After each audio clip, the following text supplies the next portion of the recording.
Are you a fan of tits, taverns and tourneys? If you answered yes, then this is 100% the game for you. Ladies and gentlemen, I'm TNG, and in this video, we're going to be taking a look at Kingdom Come Deliverance 2. Let's get into it.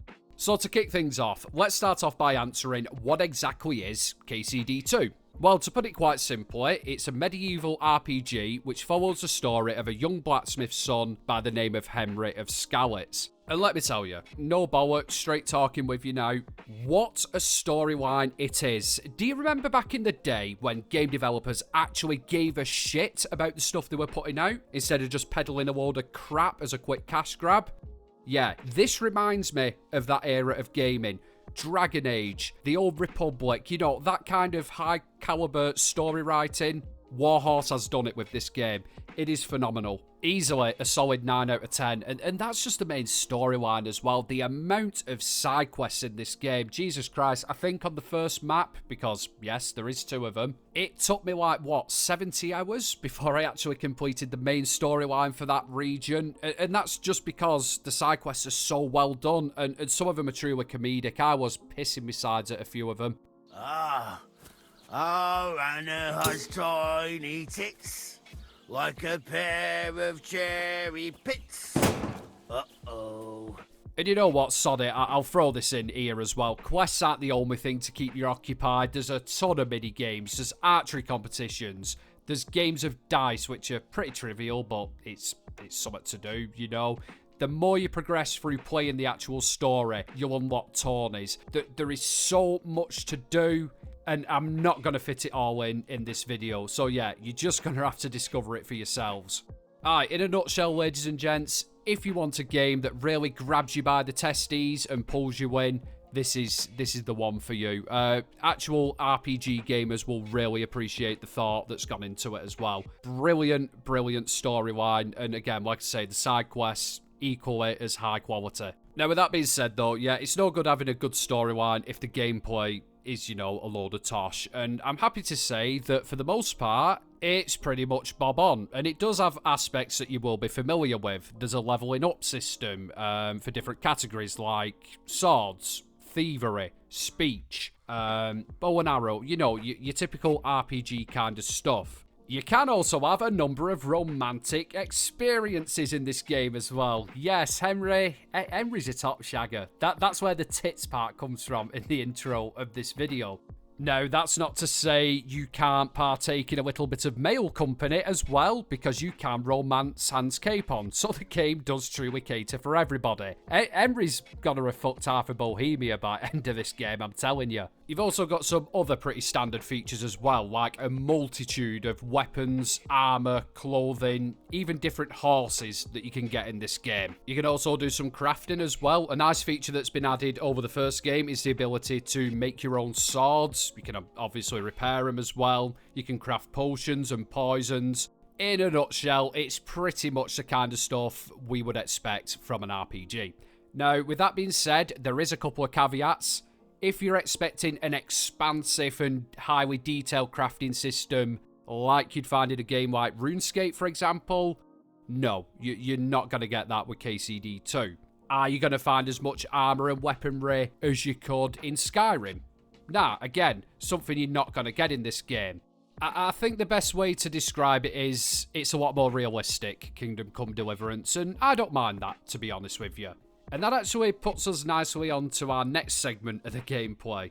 Just how realistic this game is. So, the combat, for example. A lot of new players may actually find this very daunting, because you can't just run in like a bull in a china shop. If you go and try and smack 7 shades of shit out of about 25 enemies at once, you are going to die. There's no if, buts, or maybes about it.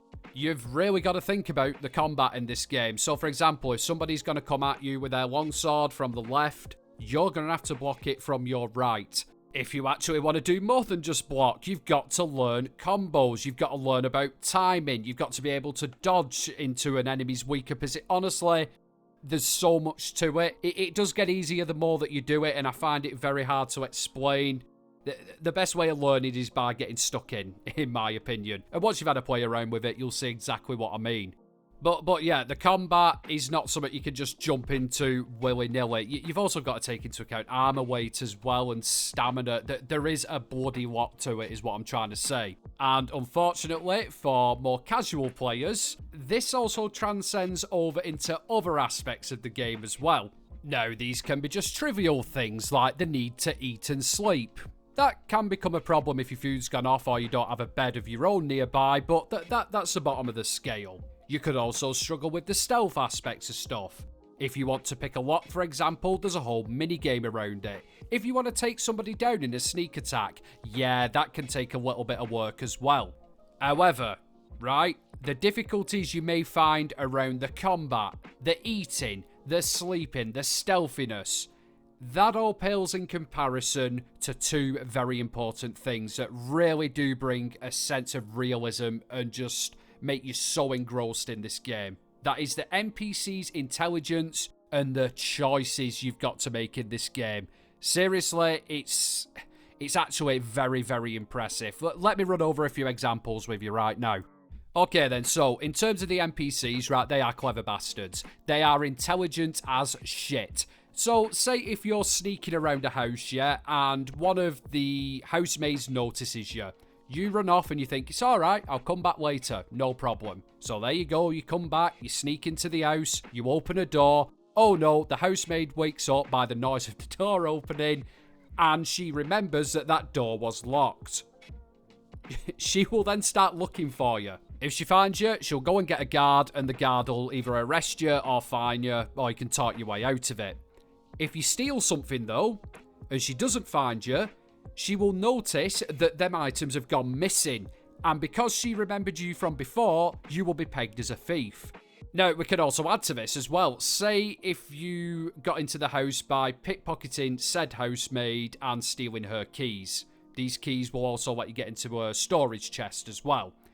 She will recognise this as missing and change all the locks on the house and the chest. And I am using a housemaid as an example, but it's the same with shopkeepers, innkeepers, pretty much all the NPCs in the game. Rather annoying, but very impressive at the same time. Another example, soldiers, if they're looking for you, they will form a search party and search the area that they saw you in, and they will remember you. If you kill one of their companions in battle, if you go back and observe them later on, they will be crying over the loss of that companion. And again, they will remember you. It's another one of those things that doesn't sound too impressive, and it probably sounds similar to what you get from other games. But trust me, when you see it in action, you will see the difference. It is so bloody realistic. I know I keep using that word, but it's the best way to describe it. It really, really does add to the game. Some of the best NPCs I've ever seen in a game, actually. They're not just mindless buggers. But yeah, another thing I did mention as well was choices, wasn't it? Now, these can affect everything from quest outcomes. Not going to give you any spoilers, but there is one choice in the first region which will really, really tear at your heartstrings. It's quite a significant one, but yes, these choices can also affect your day-to-day life as well. So let's go for an extreme one, yeah? If you murder somebody, the first time you will be branded on the neck, and that brand will stay with you throughout the game. It literally looks like you got a neck tat, right? If you get caught a second time, you'll be hanged. There's no if, buts, or maybes. You will be straight up hanged. Game over. Job done. I know it sounds trivial, and I really can't do it justice talking about it. Wait till you see this kind of stuff in game. Honestly, it'll make more sense. Warhorse, I take my hat off to you for this aspect of it. Brilliantly well designed. Honestly, can't fault it one bit. Now, let's end this little jaunt into KCD2 with the cutscenes, the world design, the voice acting, you know, little bits like that. I could go on forever about this game, but I have been known to talk a glass eye to sleep, so let's try and keep it, you know, as short and sweet as possible. Right, so the map itself and the graphics, unbelievable. I must admit I was a bit disappointed when I first started playing the game, when I was in the Trotsky region, because I thought, well, it's smaller than the first game's map.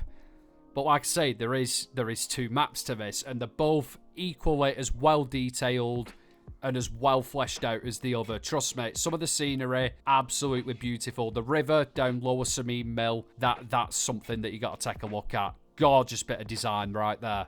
To be fair, the same can be said about the castles and towns as well. Very well fleshed out, and with the NPC's behaviour and some of the dialogue you overhear from them, they feel alive. They really do feel alive. All the traders. It's unreal how well this game is designed, in a world sense, especially. Aye, no complaints from me, graphically or design-wise. I do have a complaint about some of the voice acting, though. Right, so a lot of the characters do seem to have the same voice. Not the main characters, but a lot of the NPCs that you have knocking around. One of the NPCs is just broken as well. She has a really strong Yorkshire accent, but then 30 seconds later transcends into Jamaican. I have no idea. If you want to see that, I've actually got a clip of it in my shorts tab on my channel. Innkeeper Betty, very, very strange one. Yeah, it's just little things like that, really. There is one cutscene at the beginning, though, and you're talking to your companions at a camp, and they'll be telling a joke, and then it'll be a 20-second delay before the other one laughs. It's just little things like that. It's not prevalent throughout the game, but you do notice it when it does happen. And it's a shame, really, because it does stick out like a sore thumb. Now, one thing that does stick out like a sore thumb, but in a good way, is the cutscenes in this game. Oh my god, some people complain there's too many of them, but they are amazing. Honestly, it's like watching a movie in some of them. So well put together. Oh, unbelievable. Unbelievable. Again, if you want to see some spoilers of that, have a look in my shorts tab. It's called How Men Want to Go Out. That's a little fun video that I made using one of the scenes from KCD. Amazing.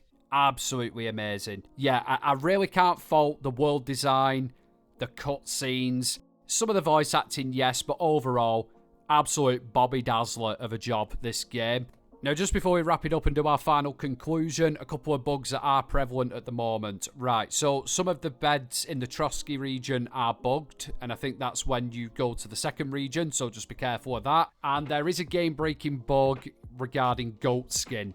I'm not going to go too far into that because I don't want to give spoilers, but if you've not started it before the update, which is already out, then yeah, you're going to be hit with that bug. There is a patch coming, though. Well, yeah, overall, KCD 2, if you want a properly immersive and realistic RPG, this is for you. It will keep you entertained for weeks. Easily weeks. And I'm on my second playthrough again because I missed out so much on my first playthrough. It is an Unreal game that's been created with love, dare I say it. And it is a throwback to the old school RPGs of yesteryear. Cracking job Warhorse have done with this. Anyhow, if you did like this video, I will try and do more KCD content depending on how this goes. So yeah, hit that subscribe button, hit a like, and keep your eyes open. As we say in the north, I will love you and leave you, and I'll catch you at next one. Have fun, everybody. Much love.